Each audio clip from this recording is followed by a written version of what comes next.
Welcome everyone. Call this meeting to order, the Franklin Town Board for December 3rd, 2012. We start down our agenda.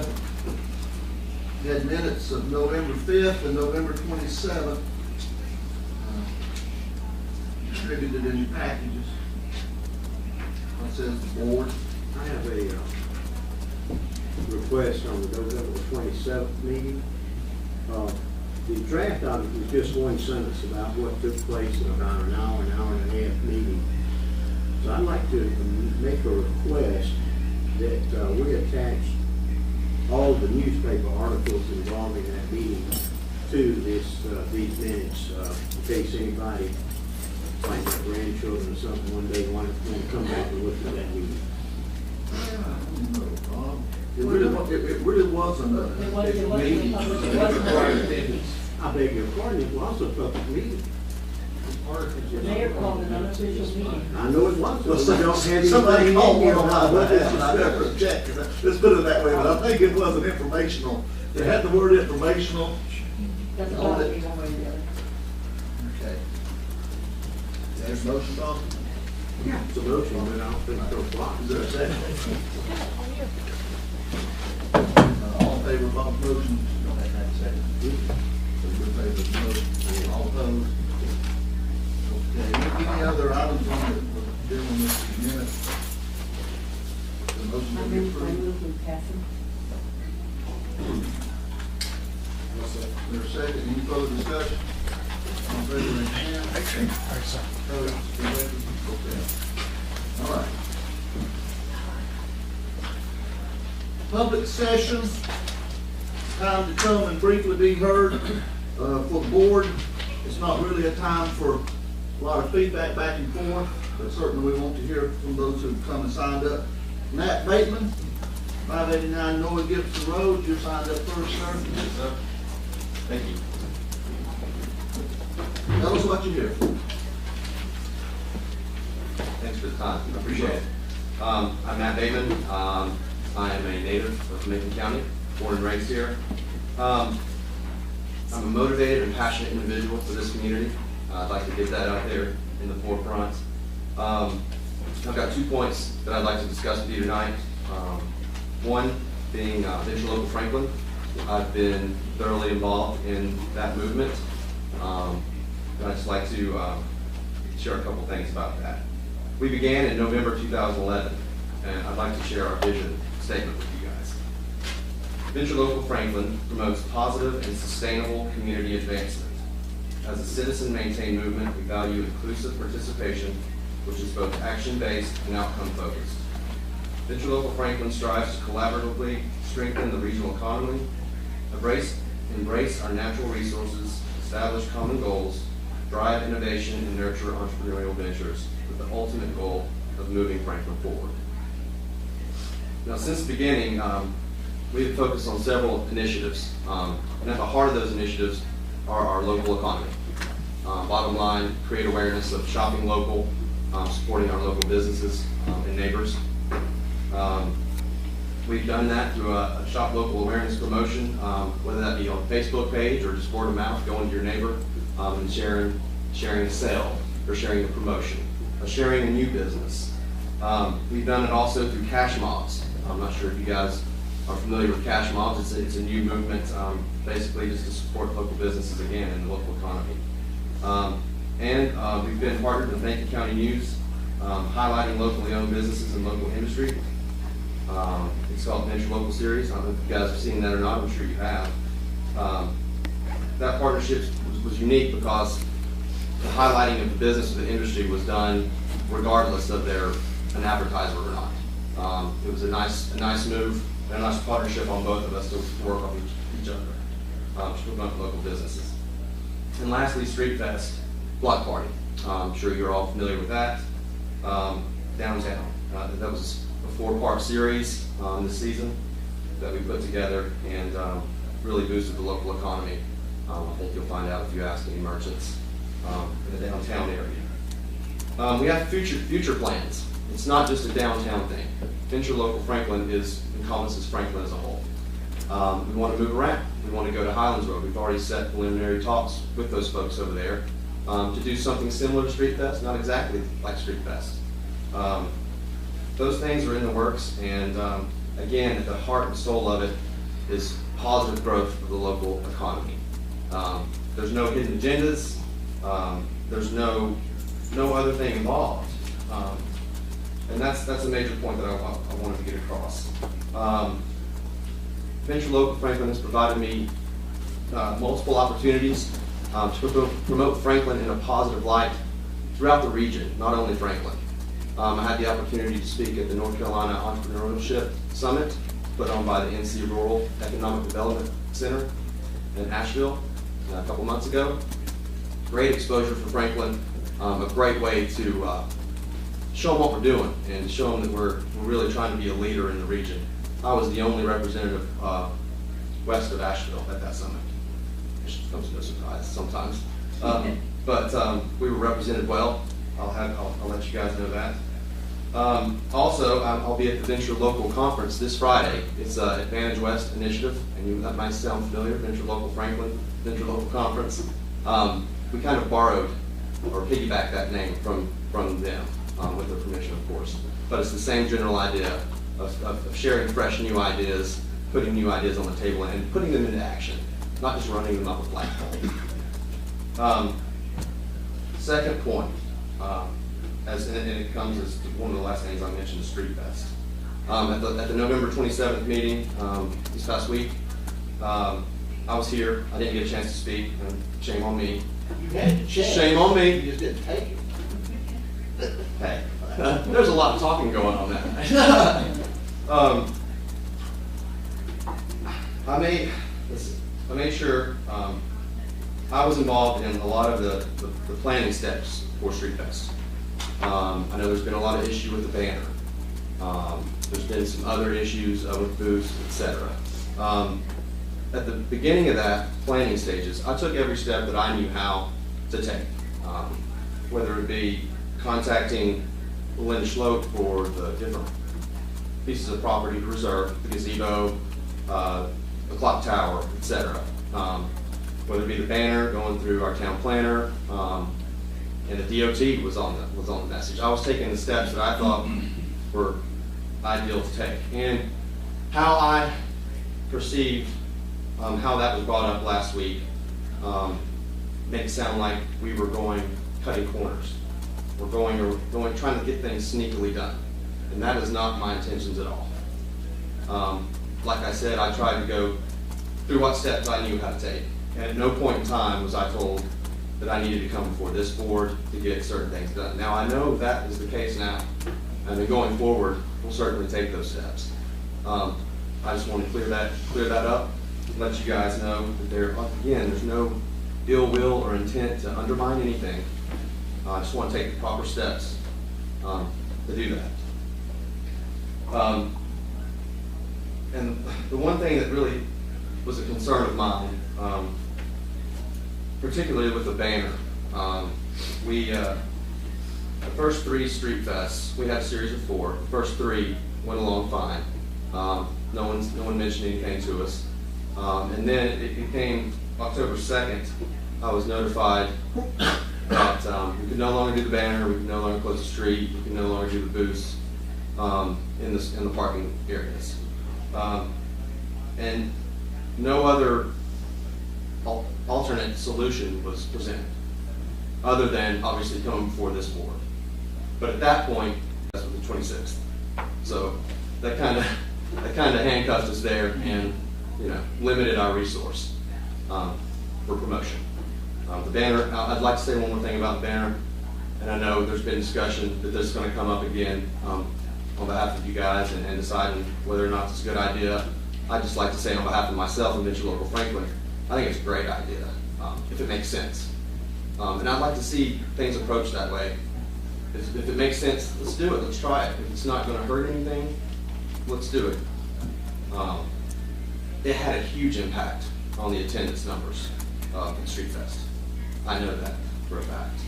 And I feel very passionate about that. It's some simple thing as a banner, but I know it's over a roadway.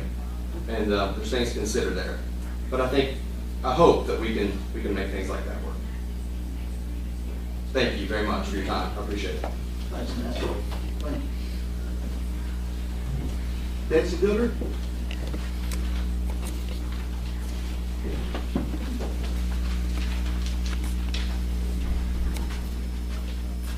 My name is Betsy Gooder. I'm a business owner, publisher of the Macon County News for the past 30 years. We distribute 13,003 newspapers weekly in Franklin, Highlands, Silva, Dillsboro, Dillard, and in Cleveland, inclusively. We try to cover everything that happens in this community, and we are sustained only by our advertising dollar. Like all of Main Street in America, I rely on you to keep us in business, and you rely on us to keep you in business. We have a situation here in our town which has greatly disturbed me. My dad always said, if you don't have something nice to say, don't say anything at all. But I feel I must come forward because I really feel that we have missed the crux of the matter at the forefront. I am referring to the rift between the town and the business community. Last week I called Linda Schloop to see if she wanted to run the same ad that she ran last year, which was a half page for Winter Wonderland in this year's paper this next week. She replied no. Now this advertising is paid from the Franklin Main Street program, Town of Franklin, TVC, and Macon County TVA. This is money that is taxpayers' money. Taxpayers pay this money so that we can run these advertisements. I am here, I asked her to give me an idea of who the advertisers were going to be. She told me there was Fun in the Mountains, Gainesville Times, Smoky Mountain News, Mountain Laurel Magazine, Franklin Press, the radio, and I believe there are also some cards also that are distributed. I suggested that we run or split the ad that's in the Franklin Press, and that would be fair. She replied no, emphatically, that as long as you run derogatory information about me, I will not advertise in your paper. I was really taken back by this comment. These are not her dollars. Linda was referring to the first story that Brittany had written after the last board meeting in the Macon County News, where it was discussed about venture local.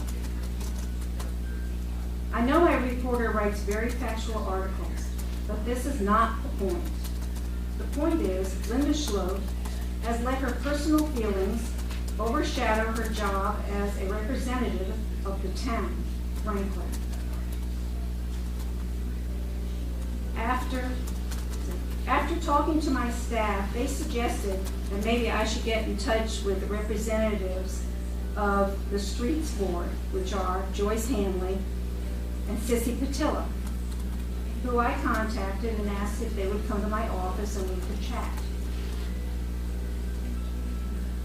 I explained that what had occurred, and I wanted to mend the fences. Both Joyce and Sissy were not very cooperative, and they said that the town aldermen were mad at the Macon County News. And Sissy went so far as to say unkind things and hurtful things to Brittany. She said, "I don't like to see you sitting cross-legged out there and pulling on your hair." Well, I have to say, it just boggled me. I couldn't believe that Sissy said this. Let me tell you, Brittany Parker spent a year in a wheelchair, partially paralyzed, her senior year in high school.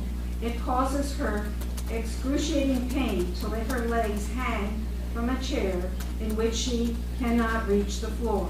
So she crosses her legs, Sissy used unkind personal attack to unnerve Brittany, and she left the room crying. We concluded the meeting with me saying that I felt like I had no other choice but to come before you as the board. To add more fuel to the fire, I want you all to know that last summer after the Folk Fest, I was seated on a bench in front of the gazebo when Linda Schlote approached me. I thought she was going to be jolly and say, gee, what a good job you have done with promoting Venture Local.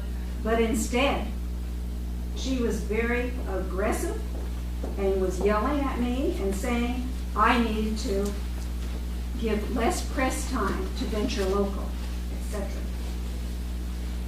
I was so abashed that I just got up and walked away from her. Now, there were some people standing there that were going to perform that night that were from out of town, that were square dancers. And they stopped me and they said, who was that person? And I told them who she was. And they said, well, we're going to write a letter to the town about her, because they couldn't believe the way that she acted.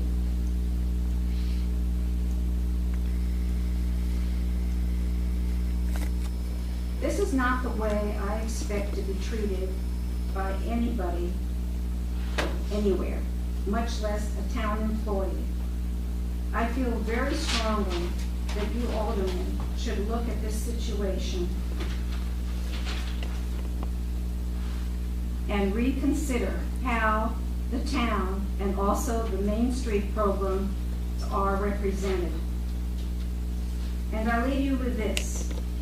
The town and the business owners don't have a communication problem. They just have the wrong kind of communication. Thank you for your time. Thank you. Brittany Parker.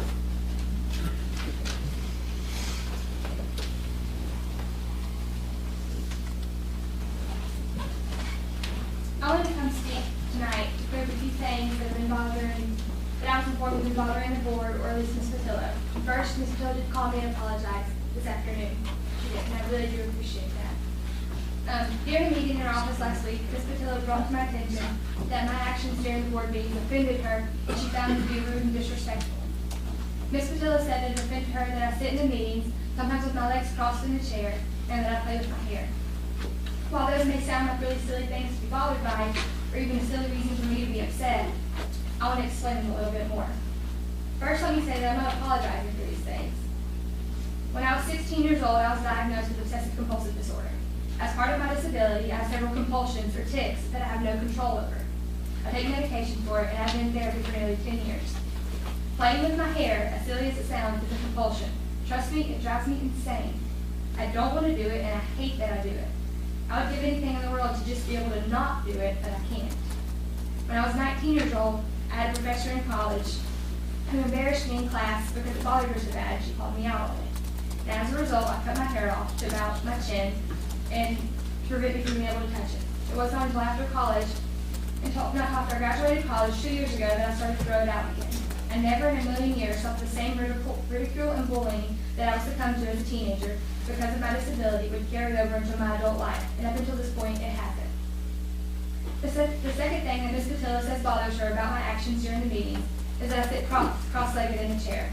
Well, first, I'm not sure if any of you have had to sit in these chairs for an extended period of time, but sometimes I sit there for meetings that last anywhere between an hour and 3, and sit there sitting straight up and proper. But that's beside the point. Another thing that you may not know about me is that when I was 17 years old, I ruptured the nerves attached to the spinal cord during a track meet, and I became paralyzed from the waist down. I lost all mobility and feelings in my legs. I spent several months in Nashville, and after extensive shock therapy treatment and realignment of my spinal cord, I gained the feeling back in my legs. And with months of physical therapy and being confined to a wheelchair, I was able to walk again. The injury caused the nerves in my back to die, and they are useless without constant stimulation. Without wearing a device that constantly sends electric shock to my lower back, I'm constantly at risk of re-injuring my back and repeating the process. My spinal cord is horizontally attached, but it's not vertically attached, and the lack of stability causes it to slide out of place often. I'm not supposed to sit, stand, or walk for extended periods of time. So sitting in that chair for upwards of 3 hours can prove to be very trying. The fact that I'm 5 foot tall, 5'2", and my feet can barely touch the ground, pulls on my back and causes severe pain and causes a numbness and loss of feelings in my legs. So yes, I do cross my legs because it helps subsidize the pain. I have the utmost respect for each of you as individuals and as leaders of this town. I do not want any of you to think that for a moment that I am being disrespectful while I'm sitting here during the meetings.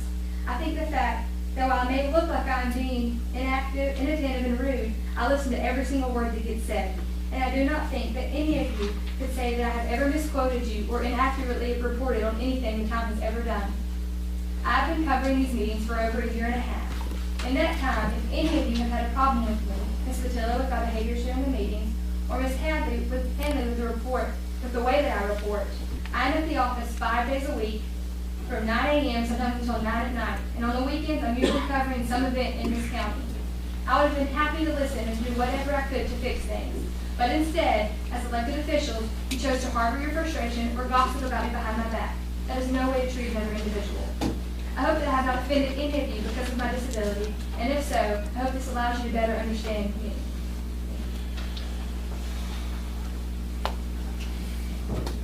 Larry, if you still want to say a word or two? Okay. I just want to bring up that I haven't heard from anybody. Mr. Curtis told me that they were working on that. But Mr. Curtis brought up that they're talking about the water that runs down the street. My biggest concern is what damage they've done to my driveway that causes water to run into my garage. And the fact that now they have a speed bump in front of my driveways to where it wasn't put back like it was supposed to be. It wasn't put back like it was. Now they've got a speed bump there that I have to cross to get into my yard. And I asked them several times not to do that, but that's what I've got. And I'm concerned about the water going into my garage, not how much water is running down the road. Of course, the way they got the water running down the road now, it causes more water to run on that side of the road and go into the garage door.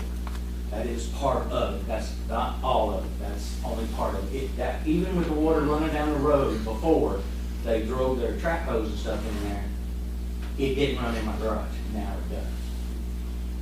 Do you believe it's a problem that's easily remedied? I mean, Well, the part that they tore up, yes, it's all they gotta do is fix the driveway. But the part that he's talking about, water running down the road, that's been an ongoing thing for the last 15 years. They paved that road, I want to say 10 to 15 years ago, and instead of putting a crown on it like it had, they made it flat. And of course, with it flat and running to my side of the street, all the water runs on that side of the street now. It used to have a crown on it, and over half of the water would go on the other side of the street. It'd run down a ditch and into a big culvert that's down there, but it don't do that now. And of course, we get more water from the top of the road now since they cut the road up there. There's no outlet for the water to go off up there either anymore. So all the water comes down up there. But until they smashed the driveway down, I didn't have water going into my garage. That's my biggest concern. the work's complete over there? Or is As far as the lines, we're still looking at this and we've got something, needs to be done, but there's a problem there because there's about a 3-foot difference in elevation and even the road is tilted there. Even if you put a berm on it, you wouldn't be able to, may not be able to cross it with a vehicle, so. Is the town still exploring this? Yes.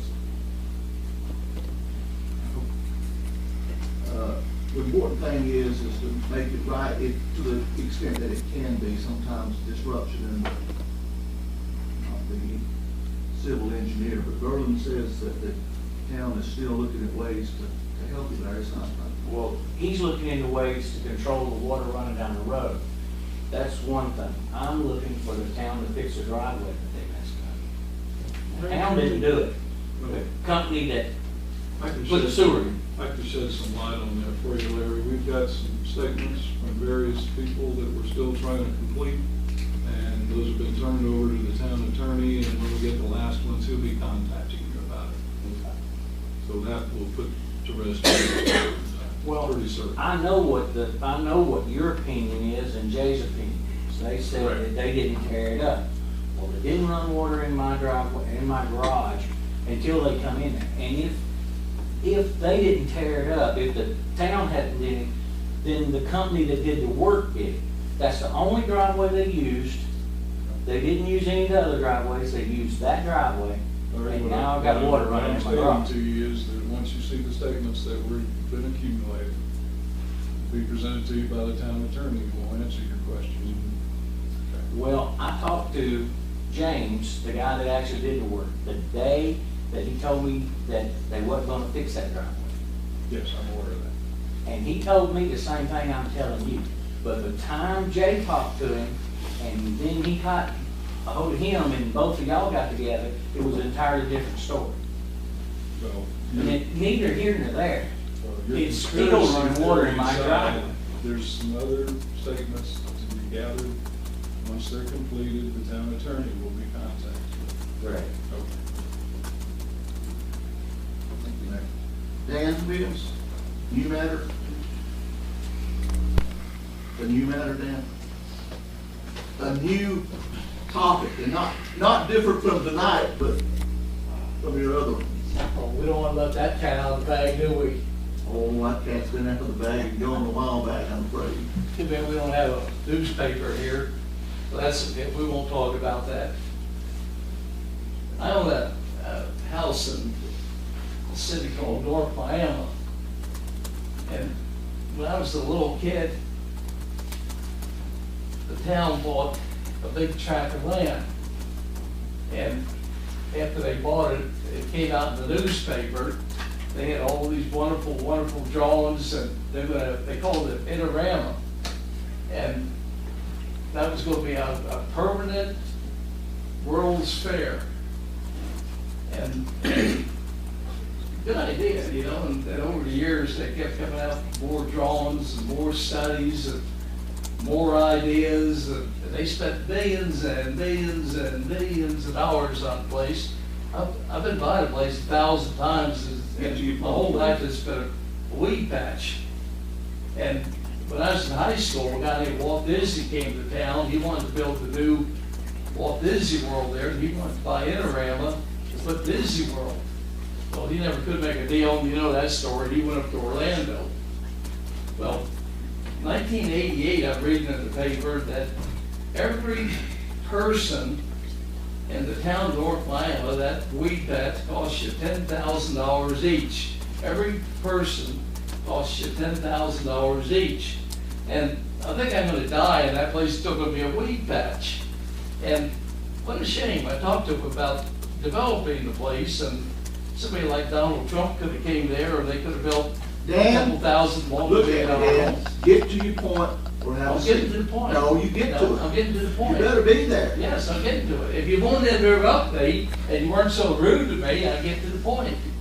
Okay, now, the town of Franklin, they did the same thing. They bought a piece of land, and it comes out in the newspaper, here we're gonna build this town center, we're gonna put the fire department, we're gonna put the city hall, we're gonna do this, we're gonna do that. And it looked real good, and in the meantime, there's just been a weed patch sitting there.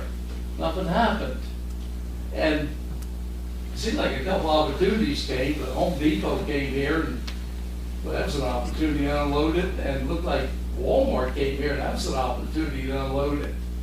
And doing anything, when I was a little kid, my dad bought a 280-acre horse ranch, and he came up with 20 ideas to pay for the thing, and I remember when I was in high school, he said he paid for it, it's all paid for, and he turned it into an industrial park, and he said he made over $1 million profit. That's like making $10 million. Boy, I like that idea. Anyway, last year, y'all were talking about hiring this firm, and they were gonna come out there and look at the piece of land and develop it and come up with some ideas. Well, my little head started going, and I got 20 ideas. I've been to a lot of wonderful places in my lifetime, and I was kind of thinking about a place not far from there, a place called Dillard, Georgia. And they got a real nice deal there, and it's called the Dillard House. They got a first-class restaurant, they got a motel, they got horse stables, they got a meeting room, and the place is always packed, and it's something we don't have here, you know, like a convention center, meeting place. And I said, oh, what a wonderful idea, you know, Dillard could do it, and we got that piece of land there. And what I was thinking about, I had a deal with some water going on in my head, and I thought, we don't want a motel, let's build maybe like a hunting lodge, like a big log cabin, and make a meeting room out of it, put a bar room there, put log cabins there around the water, and maybe we can get like Ryan's to come here, or Longhorn Steakhouse, and you know, I just got my head going, you know, we can make some money here. And instead of having a weed patch, not making any money, I get tired of paying for 2 weed patches now. And I thought, boy, I like to walk over there. I called a couple times and I wanted to get permission to walk on it. And I was going to say, let me draw the whole thing for you. Let me lay it out. Let me give you my ideas. Maybe we can turn it into a money maker. Maybe we can have something really unique, have something for the tours, have a reason to come here, build something we don't have, get a first-class restaurant. Instead of staying in a crumbly motel, you can stay in these log cabins. Instead Dan, of your time's up. okay. Your And I time's up, Dan. thought, Thank you. well, I'd like to do that, and I never got past your answering machines. Whatever. Dan, your time's up, please. Okay, whatever happened on that study that we're going to do? Anything ever come on that? Dan, your time's up. Well, keep paying on the weed patch, so let's sit there, costing everybody money, okay? Y'all may have the right idea. You know, it's a fun place. Okay, new business. Adoption of the 2013 Town Board regular meeting schedule, as it appears in your package. Is there a motion? I still move.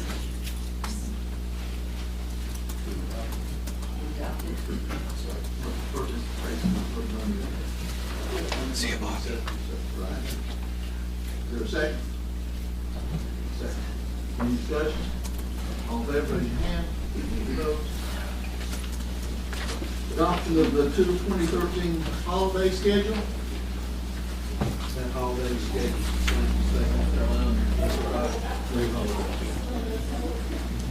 I move we adopt that. Any second? Second. All in favor, raise your hand. Rezoning petition for Todd Duval. John, what you got? Mr. Mayor, it's really just a referral to the planning board for their recommendation on it. I think I was put on there to answer any questions someone might have about it. I'll give the best answer I can. I don't really know much about the petition itself, but we are in the process. It's just to refer it on to the planning board for a recommendation. Move to send it on. Second. All in favor, raise your hand. D, authorization for picking on the square. Sam, what you got? Well, we've been discussing the concept for renovating, I think, or making improvements to the gazebo square. And in order to do that, we're going to have an alternative site. Last year, of the picking on the square, a couple of sessions were run down here by Donnie Clay, more or less as an experiment, because it was brought on by sidewalk repair replacement, to see how well this site around the parking lot of the town hall would do as a substitute for holding picking of the custom spot. Donnie was satisfied that this space down here is more than adequate for the purposes of his presentations for picking. What I want from the board is if you do want to go on ahead with the concept about improving or renovating the gazebo square, need an authorization to go on ahead and start making improvements down here in terms of power outlets and lighting. And Donnie is working yet on a stage to put together to be ready for the season for next year, to be able to move the picking off the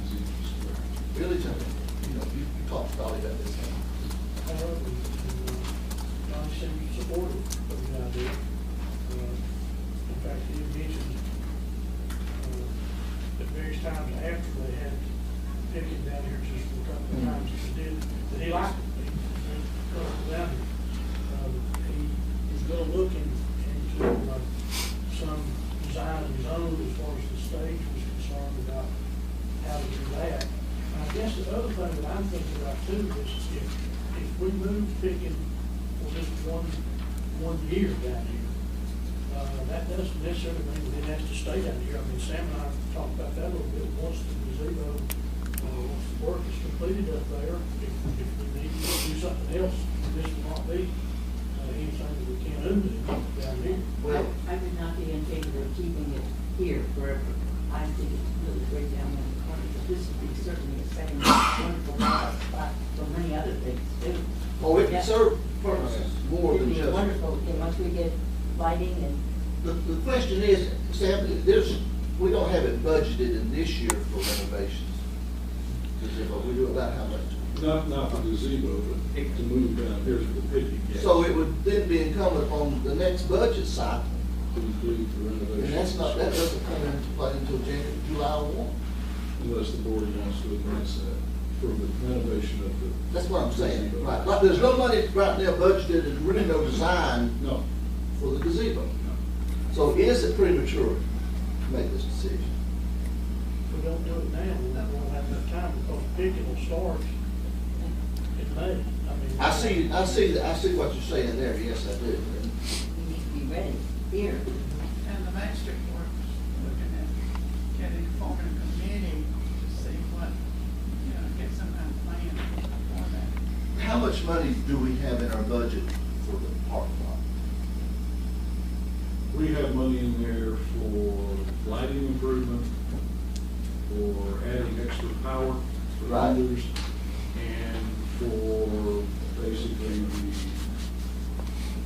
building of the state. And that's totally, we're not projecting it to run more than 12,000. Before I forget, one of our main lights has been out for a while out there, and we don't have many, one of them's out, it's dark.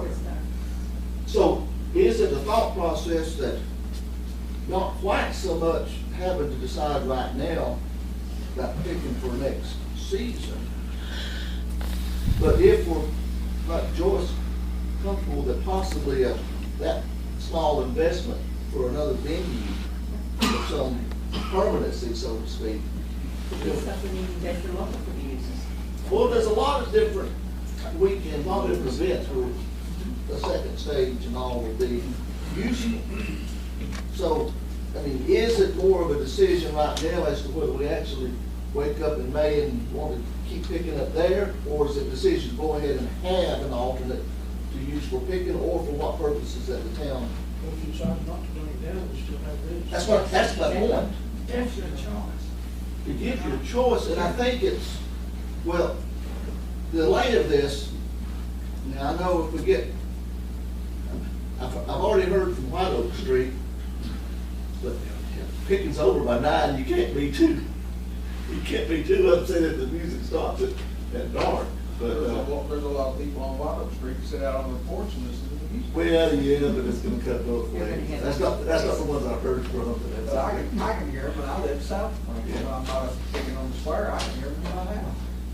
But I can also hear the band and the football. So what I'm thinking is, the board obviously can being you than it is necessarily if we're automatically moving to picking this season. Get this started. 6 more half. It is. If we don't go ahead and move it, we won't be ready to move. I mean- If we decide to move it down there temporarily to work on it. You mean if we don't go ahead and get an alternate? Yeah. Right, I agree with that. And does that take, it's in our budget. Right, but because you're authorizing moving, organizing activity. Are we doing that tonight? Is that what we want to do tonight? That's why it was brought up, it's a good time, but, But the time, the element is over here in the parking lot. And that's what we're talking about. Not the gazebo. The time element is the parking lot. And, I'm more comfortable getting forward on the parking lot myself than right now deciding whether we're gonna end up moving picking for whatever reason. But I don't think it's necessary tonight to make that decision. Now, that's just me and only. But Donnie needs to be the one, if Donnie needs to be the one to take care of the stage and stuff down here. Yes, he does. Yeah. I mean, he knows the music anyway, I mean, irrespective, he's our best resource, I would think, for that. Anywho, the only thing that's required for us to move forward is for approval, sanctioning this improvement down there, separating it, as you said. I make a motion that we do improvements on the parking lot out here now, so that it might be ready to go in the spring when we start Within the budget. within the budget.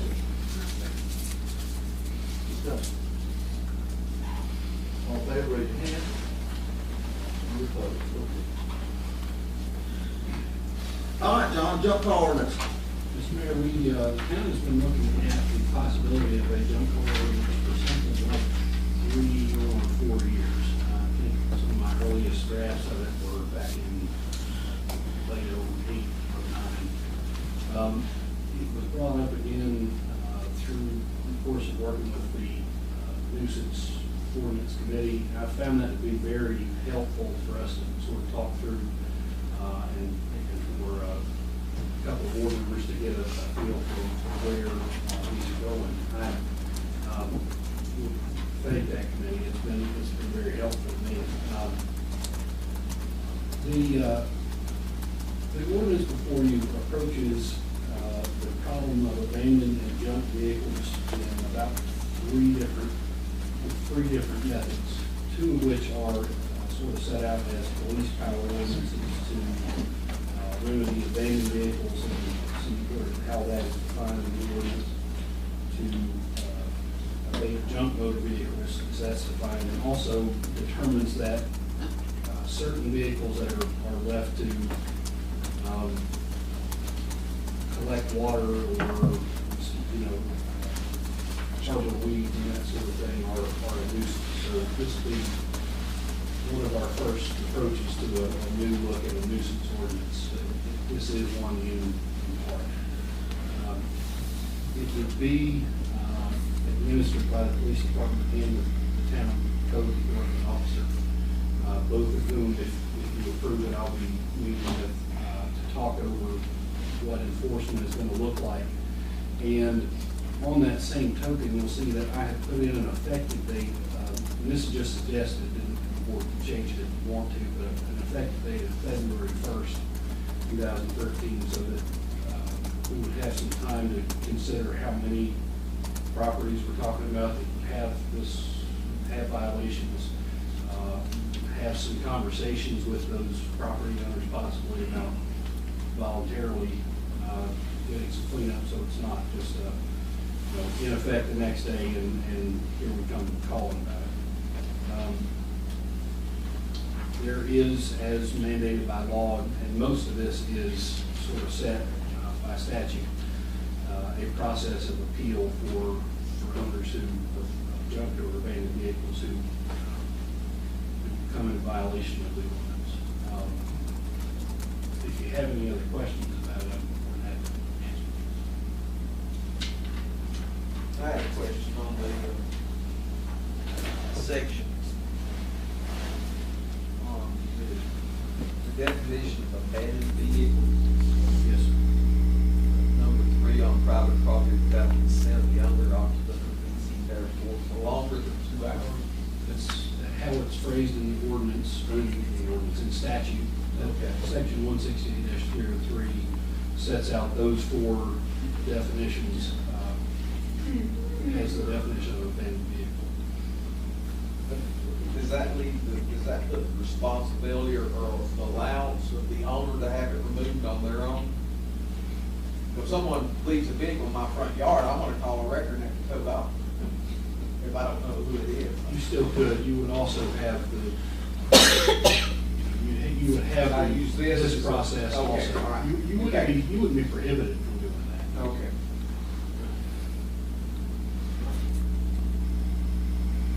But I have no question on the definitions, but I think I understand it. But really, and I think part of the reason for the statutory authorization to do a thing like this is that if you're a private landowner and somebody leaves a vehicle without any permission on your property and you have it towed away, theoretically, you have converted it. It's a a tort kind of thing, that you might have a good defense that they abandoned on my property and it sat there for 3 days.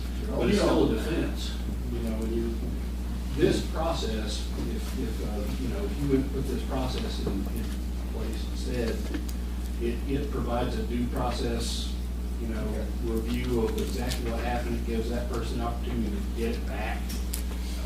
So that, I think that's why it would be a cleaner sort of process than just everybody, you know, call a record if it's a car not without permission. At some time back, we had just a program that we did, going around and trying to pick up the junk, cause we all scrap metal. It just kind of went a cycle and put on the shelf, I guess. I think the intent was to try to get a lot of them removed, where if you did a lot of this stuff and had a lot of people, you know, go along with it, you would have that work. So many will, so many. And I think maybe with the backing of an ordinance that people know is gonna come into effect, that a program like that might be more effective. Is it about $350 you can get for most vehicles or so? Just for the scrap metal? Oh, it costs money. Not $350. Well, there's record services that advertise in the local papers every day, we'll come pick up your car for that. Oh, yeah. Cost anything. Yeah. That's right. Because they're gonna get $350 for it, or more. Yeah, could be more, They but will scrap metal and plates and stuff. put it to focus or Cadillac. I think our old, Yeah, that's older, what 3,000 surplus is. I think our older drafts called them, one that was, worth less than $300. They're all worth that. They're all worth that. It was actually worth less than $100, and I looked into, after the nuisance ordinance committee met a couple of times, I looked into the history of that. There was a local, or a session law that all these localities were asking to get added to that bumped that from 100 to 500, and finally, I think they saw the wisdom that everybody needed to do that. $100 didn't get you anywhere, and changed it to a statewide authorization. So what are you looking at in this bunch tonight, John? If the board is comfortable with it, I think it is in a position to be adopted. If you want more time with it, it certainly can wait. I would probably go to the effective date out another month to, again, give us a little bit of planning time. Well, once we get it going, I mean, it can always be changed, but it looks like it pretty much covers it. And you reference a lot of North Carolina general statutes, that, you know, so we're using wording that's already been. Oh, he didn't make it up out of whole cloth. Oh, I know that. And it is fair, the process is very set by state law, there's not much leeway. I'd like to make a motion that we adopt this ordinance. Second. And we got a motion and a second. Plenty of time for discussion. Being no discussion, I'll call the vote. All those in favor, raise your hand. Any opposed? Opportunities to be heard. Yes, sir, I have several things. My motion to put some additional information into the minutes of the November, November the 27th meeting was voted down. I'd like to remind you of a question that's asked in the Attorney General's official meetings.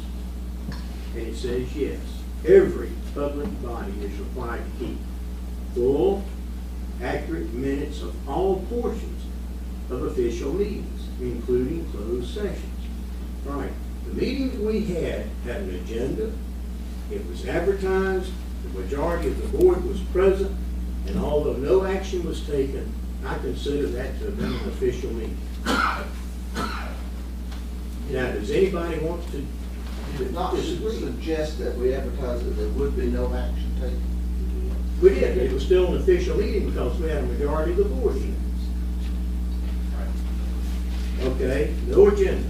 But I think the law also says that we can't meet with a majority of the members of this board unless, without it being an official meeting. Okay. No, let's move on then. No, wait a minute. I'm not moving on yet. Here's what I'm gonna say, Bob. Let's say it was an official meeting. Okay. Are you saying that we should substitute for minutes that were not taken, the newspaper article? No. All I'm saying is there should be a full, at least who spoke, and the fact that really there was nothing done or anything like that. I just felt like one sentence did not adequately say what we met about. I understand what you're saying. Now, are we off that? Yeah. Okay. I'm a little concerned if what I heard tonight is true. That we had an attempt to manage the news by withholding advertising. When that starts happening, or when this board starts deciding what's news, that's propaganda. Pure and simple. We're a public body, and I'm very concerned about an attempt that may have been made to manage the news by withholding advertising. If we advertise in one newspaper, I think it's only fair if we advertise in both newspapers. Withholding advertising is completely illegal. We want to do it. But I have a question as to whether it's ethical or it's a moral thing for this public body or a subdivision of this town to do. And I'm very concerned about it. And this may have completely been accidental. And I'm not condemning anybody. But I just cannot abide by any minor attempt to manage the news through something like withholding advertising by a subdivision of this town. That's my concern.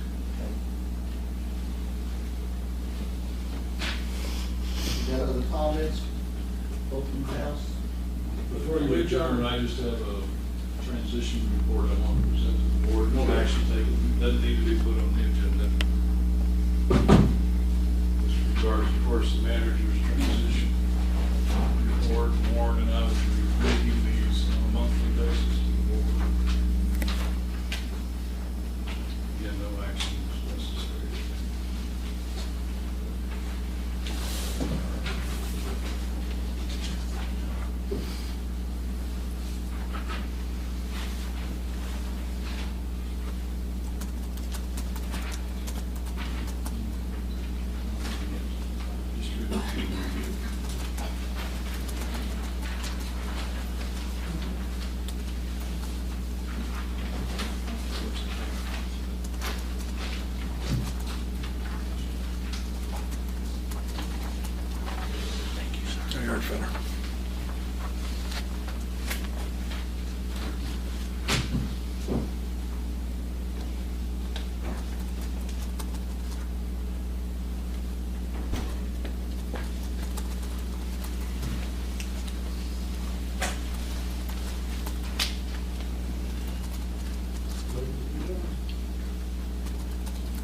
We're going to discuss this?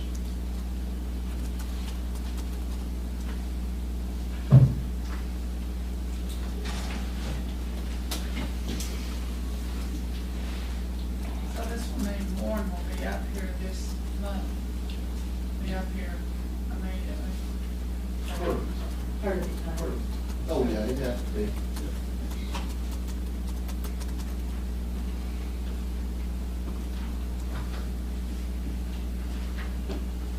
What's the board's thoughts at this point? I would just caution you that if you concentrating personnel qualifications, issues in the point, and all of the stuff that's more or less required to be closed session.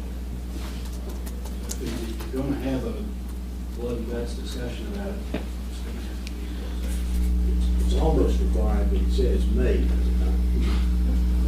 Yes, but it's going to be right. There's a motion on the table. I think I'll second Bill's motion.